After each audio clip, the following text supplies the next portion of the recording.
Zərdab rayonunda avtomobil aşıb ölən və xəsarət alanlar var. Hadisə Zərdab Kürdəmir avtomobil yolunun rayon ərazisindən keçən hissəsində qeydə alınıb. Məlumata görə Toyota Prius markalı minik maşınının idarəetmədən çıxaraq aşması nəticəsində baba və nəvə ölüb. 5 nəfər xəsarət alıb. Xəsarət alanlar bir ailənin üzvləri də qeyd olunub ki, qəza törədən avtomobilin sürücüsü Məftun Məmmədov muğam müsabiqəsinin iştirakçısı olub və yarışda 3-cü yeri tutub. Faktla bağlı araşdırma aparılır. Samux rayonunda daha bir nəfər dəm qazından boğulub. Çoban Abdallı kənd sakini 2009-cu il təvəllüdlü Vüsal Hacıyev yaşadığı evin hamam otağında dəm qazından zəhərlənərək dünyasını dəyişib.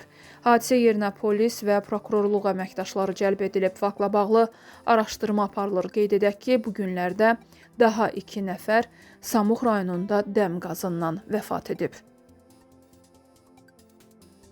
Bakıda 43 yaşlı qadın bədbəxt hadisə nəticəsində dünyasını dəyişib.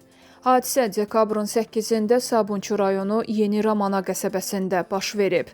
Qəsəbə sakini 1982-ci il təvəllüdlü Nərgiz Məmmədova yolda gedərkən müvazinətini itirərək yıxılıb. Hadisə nəticəsində qadın başından xəsarət alaraq hadisə yerində keçinib.